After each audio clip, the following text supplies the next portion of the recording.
The chronicles say that after furious and intense fighting, the entire Crusader garrison is either slaughtered or enslaved.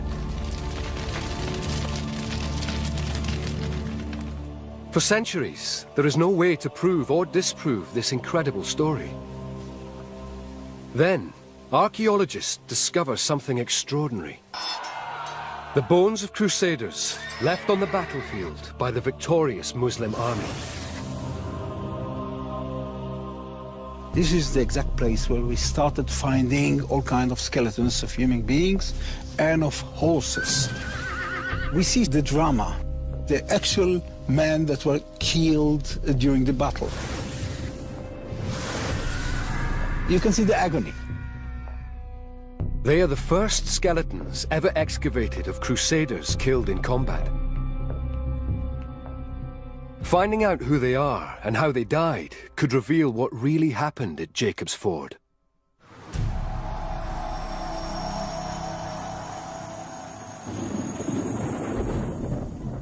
Forensic anthropologist Mick Wazocki, an expert on battle wounds, examines 6 of the skeletons, each one a chapter in the story. They were all male, aged between 18 to 40. This is an astonishing group of individuals. Many of them show signs of sharp force trauma and brutal injuries. One stands out immediately.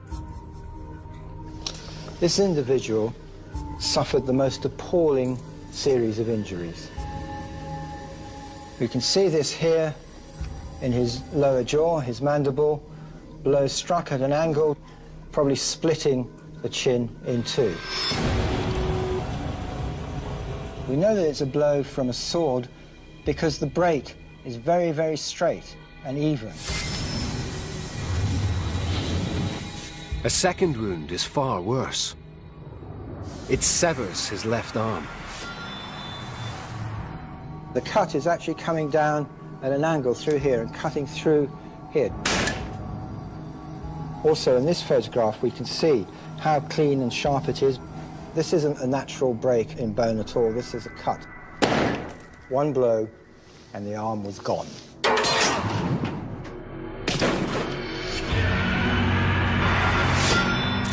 These wounds are evidence of a focused attack on one man. Their ferocity is a clue to his identity. These injuries are typical of hand-to-hand combat. They're all to the front of the body. But he wasn't running away, he was standing and fighting. So it looks as if he was very likely targeted. He might have been recognized as a very powerful warrior that had to be brought down at all costs. The evidence suggests he could be one of the most enigmatic crusaders of all, a Templar Knight. According to the Muslim chronicles, the men garrisoning the castle are led by 80 of these holy warriors. The Knights Templar are a group of warrior monks. They're people dedicated to the defense of the Holy Land. They took vows of poverty, chastity, and obedience. But the crucial difference is they fight the devil with swords, while monks will fight the devil with prayer. Templar Knights are men of noble birth, trained as warriors, from as young as 12. They are the Crusader Special Forces.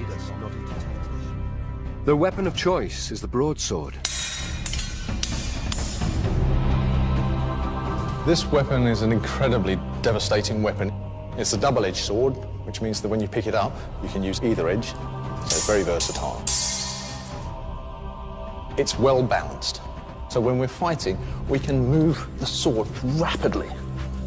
And as well as being a cutting sword, it's also equally a thrusting sword. The cut, or the thrust. When the Muslims attack Jacob's Ford, the Knights Templar lead the defense. They believe dying for Christ will make them martyrs and guarantee a place in heaven.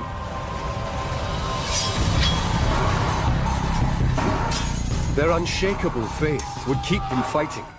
even through terrible injuries.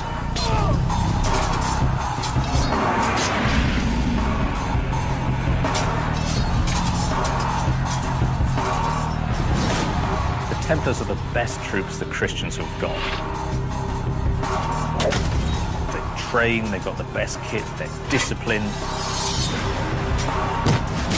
They have a remarkable reputation for courage. If other knights were training hard, Templars would have been training twice as hard. The advance, the retreat, the pass. It's all about practice, practice, practice. But despite his training, the Templar Knight's skeleton reveals he is overwhelmed. The jaw is split in two. The face is a particularly nasty area to be injured because there are so many nerve endings. Even a small cut is very painful. The left arm is hacked off.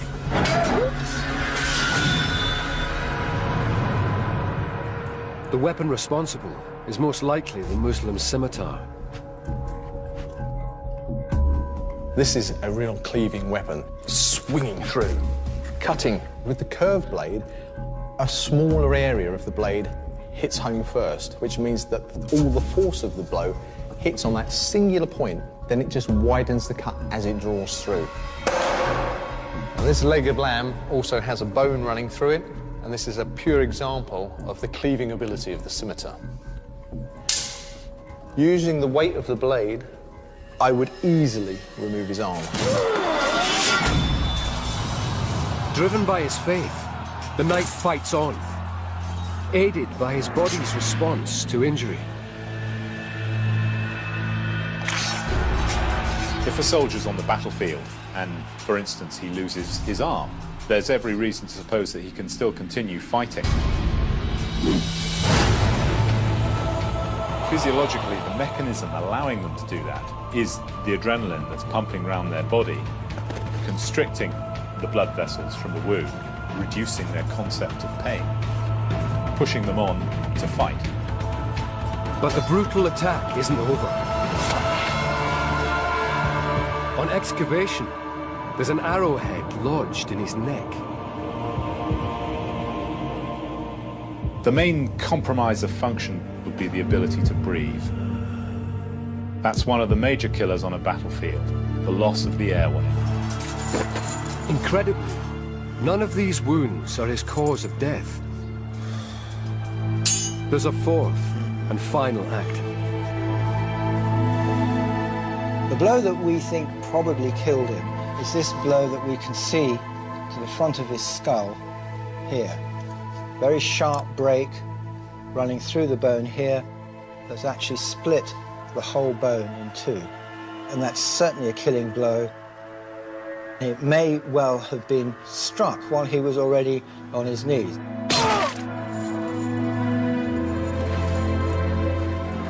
The Templar Knight's death is like an execution.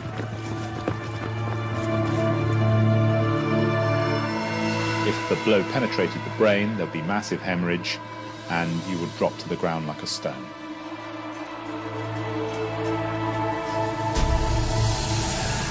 His violent martyrdom is evidence that the savage fighting described in the Chronicles is accurate. But how the Muslim army stormed the castle and overwhelmed the rest of the garrison remains shrouded in mystery.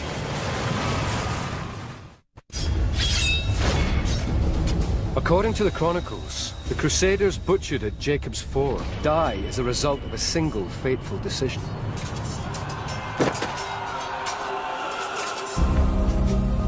It is made a year earlier in 1178. The balance of power in the Holy Land is evenly poised. The Christian leader is Baldwin IV, the leper king of Jerusalem. Baldwin IV was an incredible young man. He was king when he was only 13 years old, and by then he was suspected of having leprosy. And of course, tragically, it's extremely disfiguring. And yet, in spite of this painful, debilitating illness, he held on to the crown of Jerusalem. Baldwin's most aggressive troops, the Knights Templar, pressure him to build a super fortress on the edge of Muslim territory. This is the place. Jacob's Ford. It's a provocative act. From here, the Crusaders can attack the Muslim capital, Damascus, just a day's march away. The plan is to build an expensive and impregnable castle, fortified by 2 huge circular walls. The castle was intended to be big, bigger than any castle which was built in this part of the world and in Europe at the time.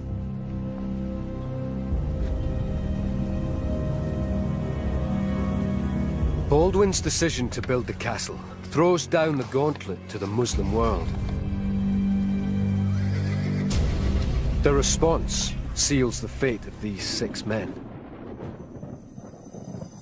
The unusual resting place of the second skeleton examined begins to unlock the sequence of events. Unlike the others, his body wasn't flung without any ceremony to one side, but looks very much as if it was laid to rest formally.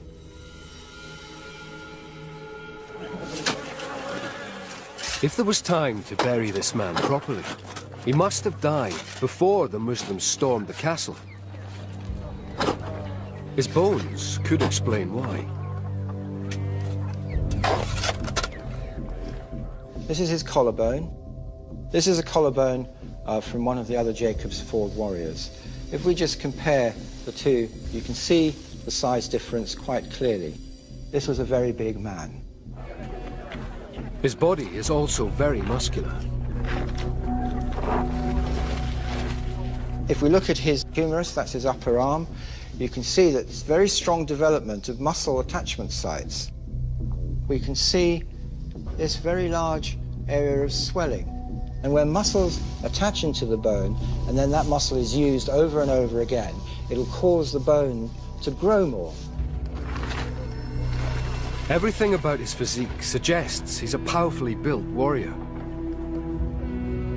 But his bones show no sign of the combat injuries typical of a fighter.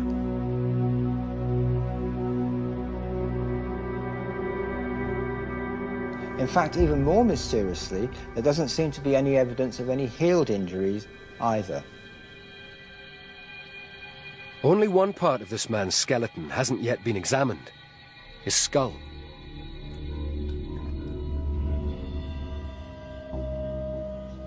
Well, this is even more mysterious. There is this area here at the base of the skull where we've got a semicircular fracture and a radiating fracture leading away from it.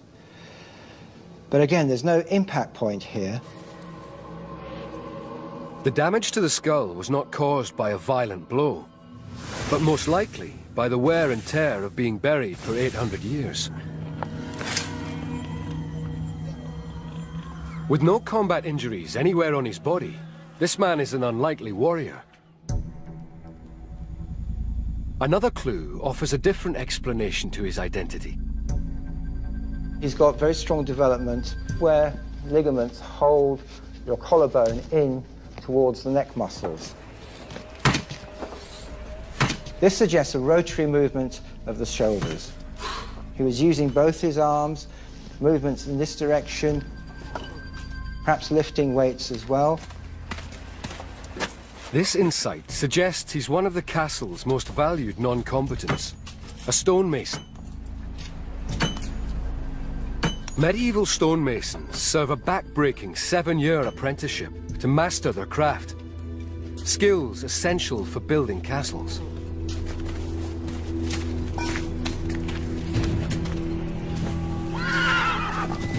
When the Muslims attack on day 1 of the siege, the outer wall is still under construction.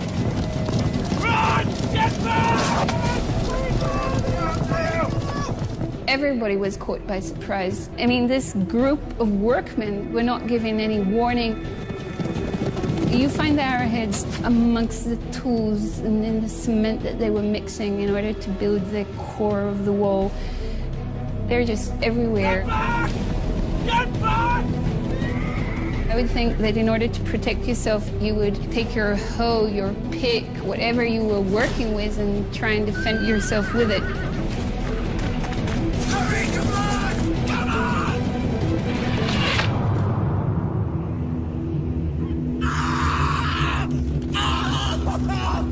on! The trail of clues suggests a preemptive strike, in which the first victims are unarmed craftsmen. It's most likely the stonemason dies from a serious arrow wound to soft tissue. In the medieval age, with no antibiotics, infection is likely. If you have a deep arrow wound and you can't get all of the arrow out, it would have been a very long, slow, painful death. You may have even taken about 3 days to die. As the stonemason's life ebbs away, a huge Muslim army surrounds Jacob's Ford.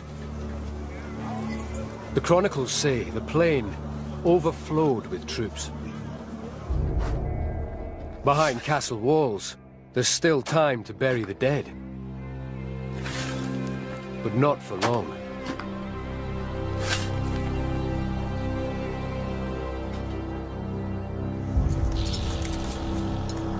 The fate of Jacob's Ford is now in the hands of the great Muslim leader, Saladin. Saladin was incredibly charismatic, but he's also extremely tough. He's determined to destroy Jacob's Ford. It's been built in his lands.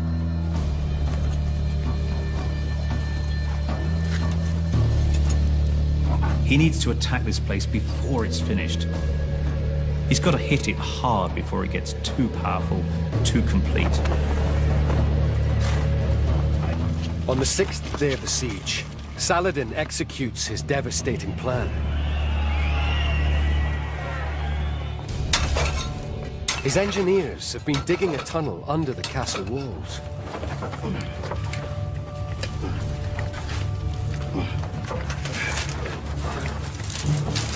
The tunnels were not intended to let the soldiers, the Muslim soldiers, in, but to make the walls collapse. The only hope for the men trapped inside the castle is King Baldwin, who is gathering reinforcements nearby. For Saladin, it's a race against the clock. Time was short. Saladin is pushing his men to finish it as fast as possible. To bring down the castle walls, they will burn away the tunnel's wooden support props. Richard, man the wall. When all the burning materials will be consumed, the wall will collapse. The final ingredient is likely to be naphtha, an early form of gasoline used by the Muslims.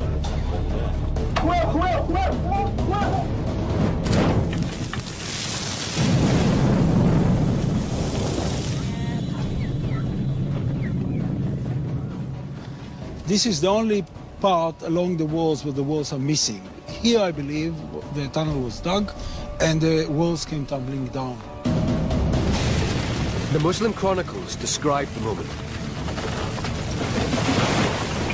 The wall crumbled. The current of air which penetrated at that moment spread the fire. Several combatants were prey to the flames. Immediately.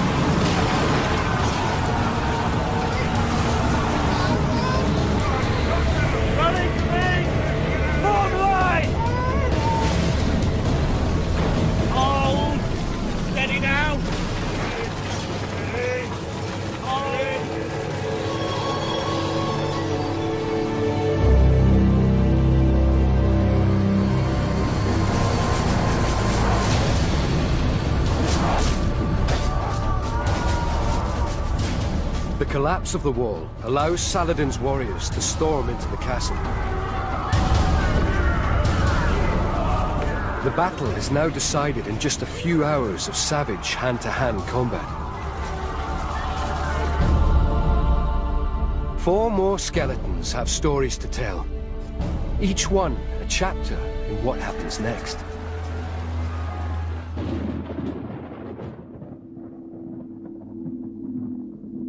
This skeleton has a single serious injury. This is actually a beautiful, if you can use such an adjective for something as brutal as this, sharp force trauma injury that's cut right through the top of the shoulder and down into the arm. We can see this bone here, and a blow has come down here and cut right through the bone there.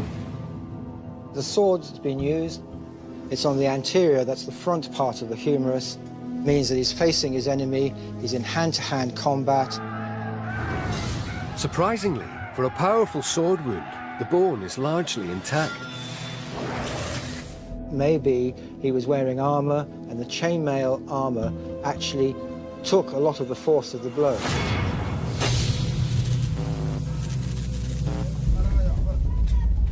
If this man wears chainmail, it's possible he is a Templar sergeant. Richard, man the wall.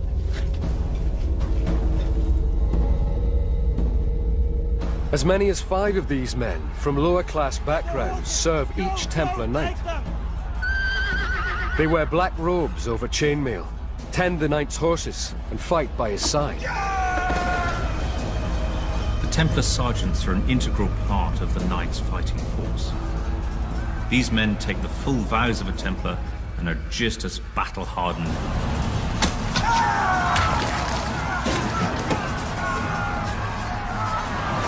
Templar sergeants are professional soldiers who know how to fight mean and dirty.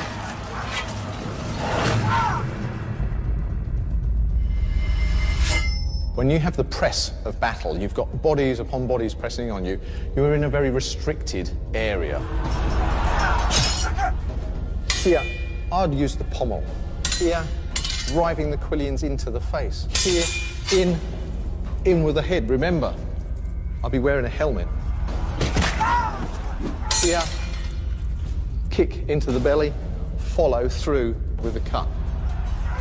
If you can't fight with the close quarter combat, then you're only half a swordsman. At the Battle of Jacob's Ford, this Templar sergeant meets his match.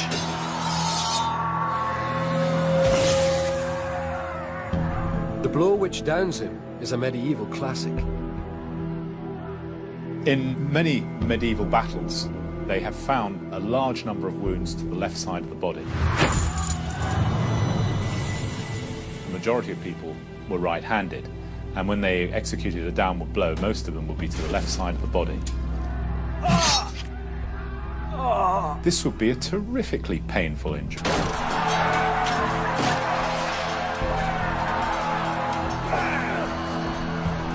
With his shield arm disabled, the sergeant's fate is sealed.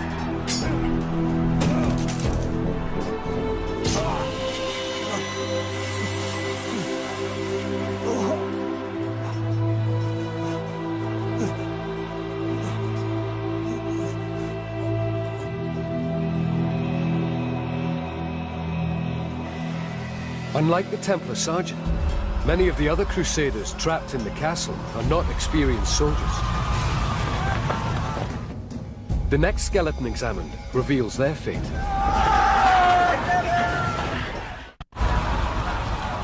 Despite the desperate efforts, the Crusader garrison defending Jacob's Ford cannot halt the advance.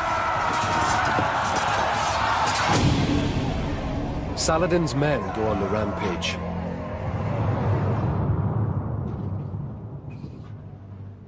This person was found splayed out on the ground, one arm flung out. There's a dead mule lying on top of his arm. And these are his remains. This is his sacrum. This is the bone right at the end of the spine. It's made up of individual vertebrae which have fused together. But there's this little gap here which shows that this hasn't actually quite completed fusing. That tells us that it's probably an individual between the age of 18 to 25. Despite this man's youth, there's something wrong with his spine. If we look at these individual vertebrae, we can see on many of them this hole. Now that wouldn't be there normally. Holes like this are caused by carrying heavy weights, which put pressure on the spine. Soft tissue between the vertebral bodies gets squashed down, and as it gets squashed down, it ruptures, and it causes this herniation effect in the vertebra.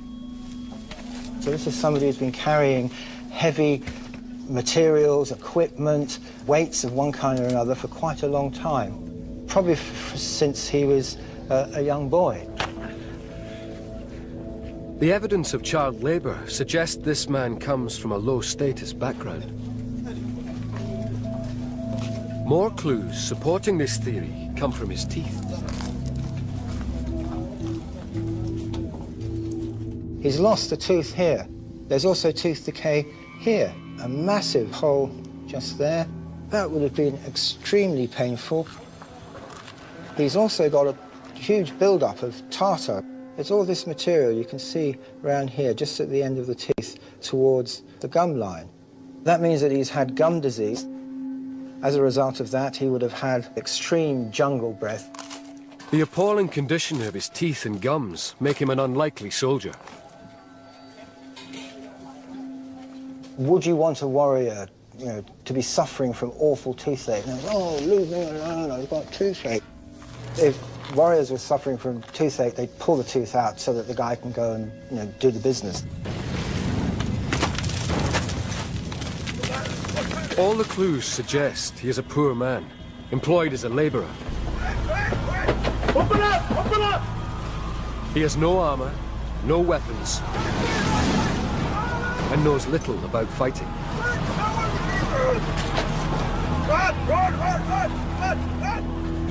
But when the wall comes down, even a young laborer with bad teeth finds himself on the front line. A medieval army is not just about knights. The bulk of people are there as part-timers. They're not professional soldiers. They are required every so often to give some military service. It must have been absolutely terrifying. These are not men of war.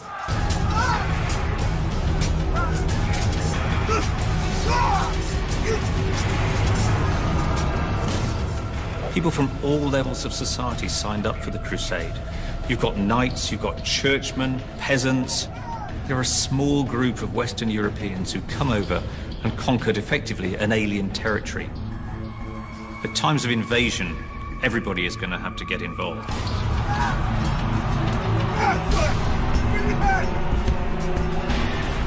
But part-timers are no match for Saladin's crack troops.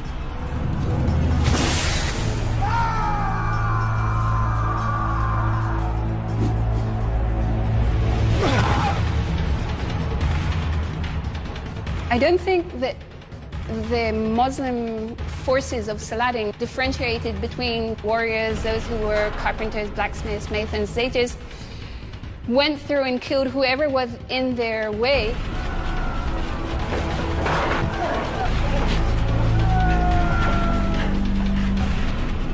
There comes a point in every struggle where it breaks down to sort of 2 or 3 against 1. Help me!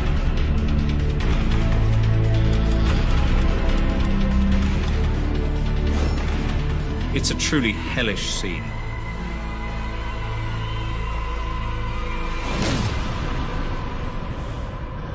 Knowing that you have no way out.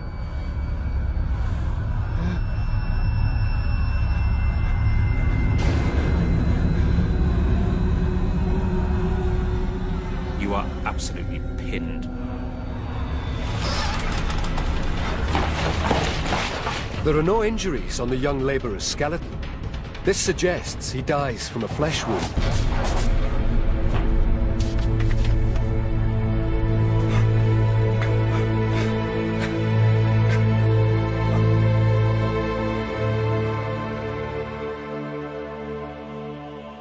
The trail of dead crusaders from all ranks and classes proves another key part of the chronicle is correct. The battle does turn into a massacre. The fifth skeleton to be examined provides a shocking insight into what happens next. This man is found with appalling head injuries. A blade has gone into the back of the skull, and then it's lifted a slice of cranial bone away. There's a blow to the left rear side of the skull, taking away a huge slice of bone, exposing some of the brainy matter underneath. And then another blow to the top of the skull here, lifting this piece of bone away. This attack was particularly brutal, merciless, frenzied, with no quarter given. Why one man is the target of such violence might be explained by unusual abrasion marks on his teeth. We can see here that this central incisor has been worn down to about half the size that it would normally be. And because of the amount of wear there, then we can imagine that there's some object being pushed backwards and forwards between the teeth. The 7.5mm wide gap holds the key to his identity.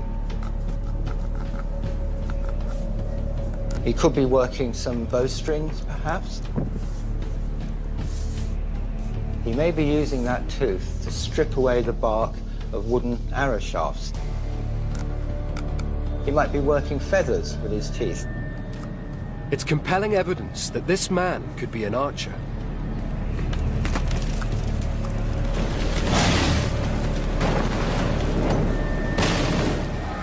Crusader archers come from ordinary backgrounds and train from childhood to become deadly marksmen. They can fire 8 arrows a minute and hit a target up to 300 meters away. Because of their lethal accuracy, they're hated by Saladin's men.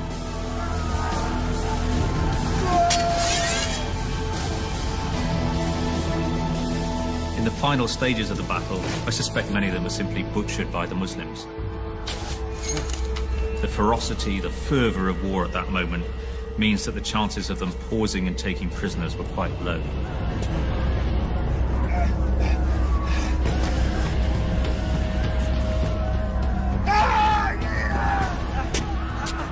You can imagine a frenzy of blows, whack, whack, whack, whack, on the back of the skull.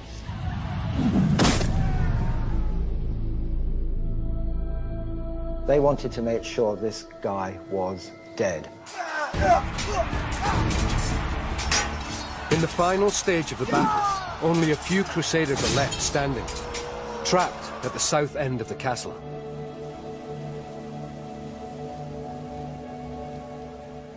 They locked themselves behind the barricades, behind the makeshift walls, and they tried to defend themselves.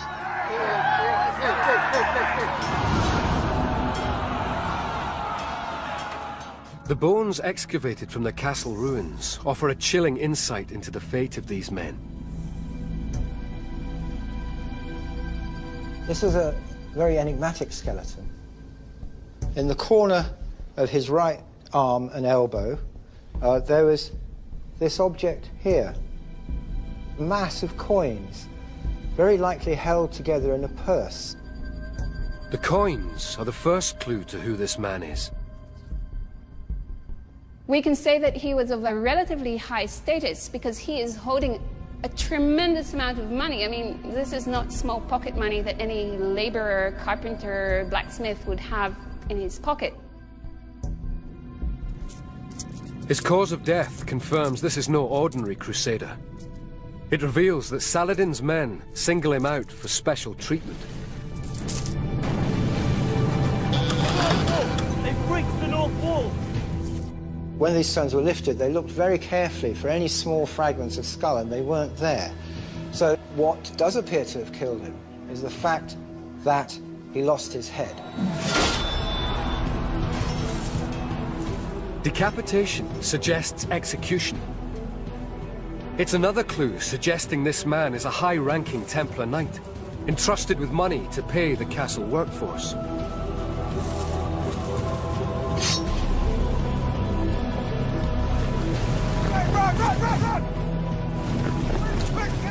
His skeleton tells a gruesome story of his final moments.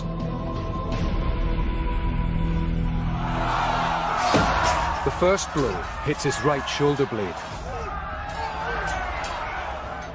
The injury is just along here. He's had a slice cut out of that. You can see that cut here very clearly. A really nice little wedge of bone that's just been chipped out.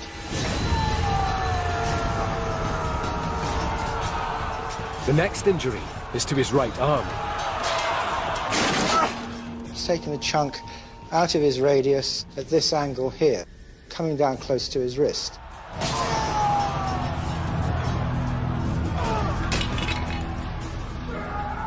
A blow to the back of the wrist, here, would have the effect of dividing the extensor tendons not only to the wrist but to the fingers. The wrist drops and you can no longer grip whatever you have in the hand. A third injury damages his right collarbone. You can see here, it's very clear cut. It's triangular in shape, and that mimics the shape of the metal arrowheads. He was struck by an arrowhead, which then passed just underneath the collarbone. So it's come in at an angle here and just passed underneath and was probably lodged in to his shoulder joint. He may have just broken the shaft off and carried on fighting.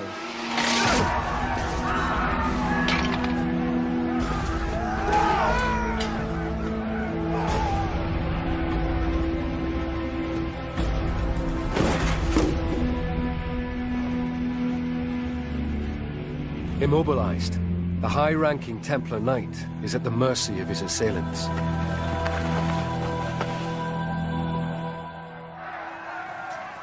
His trapped comrades still have one extraordinary card to play. More bones recovered from the site suggest they respond with an act so brave, it verges on insanity.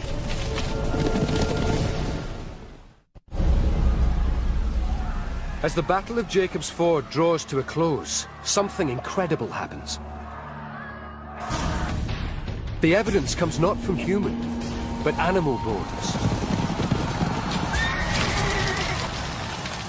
We found 3 horses, like this one here, you see a femur. Most of the skeletons we found with arrowheads, especially between the ribs and near the pelvis. The arrowheads suggest the horses die in battle, shot down by Saladin's archers. At Jacob's Ford, we found peculiar kite-shaped arrowheads. They're used mainly for hunting large game, and they were used in the battlefield against horses. The use of anti-horse arrows gives weight to an extraordinary story in the Muslim chronicles. They say the castle commander responds to the massacre of his men with an act of stunning bravery.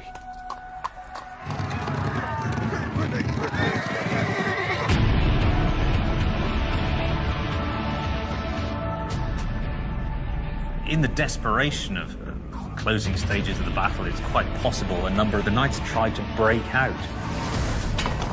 A final death and glory charge against the Muslims encapsulates the motivation of the Templars, their determination, some might say fanaticism.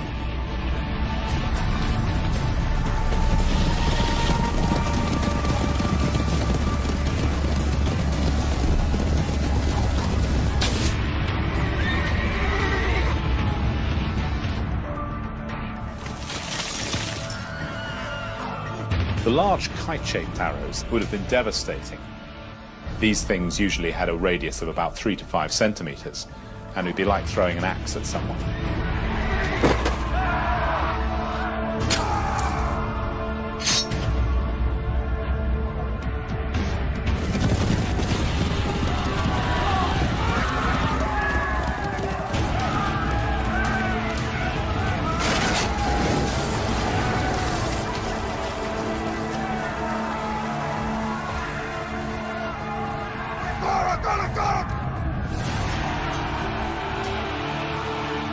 But although heroic, the commander's horse charge is an act of desperation.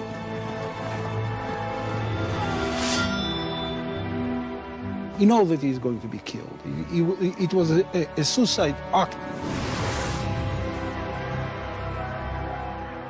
The commander of the castle knows that he's going to be humiliated, tortured, and killed.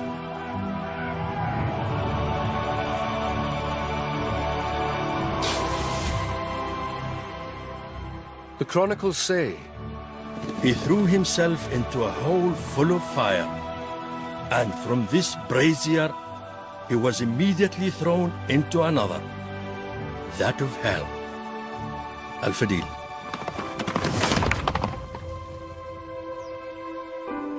I tend to ask myself if what the commander of the Templars did is an act of bravery or act of cowardice, because when he killed himself and he committed suicide, he left the whole army without a commander.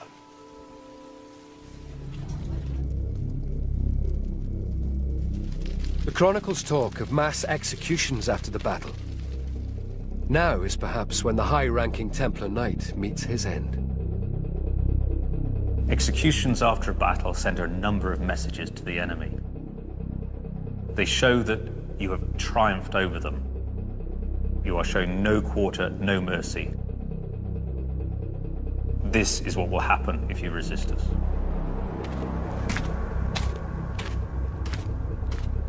The decapitation, evident from this crusader's skeleton, is final proof that the devastating Muslim victory described in the chronicles is fact, not fiction.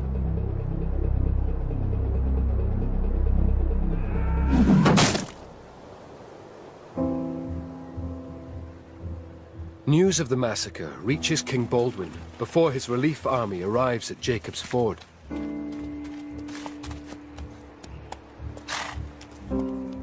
He knows many of the 800 crusaders killed in the battle personally. Today, their bones bear the marks of a catastrophic battle which changes history. For Baldwin IV, it's a terrible blow, a reduction in his prestige and in his military strength. It allows Saladin to increase the pressure on the Christian lands,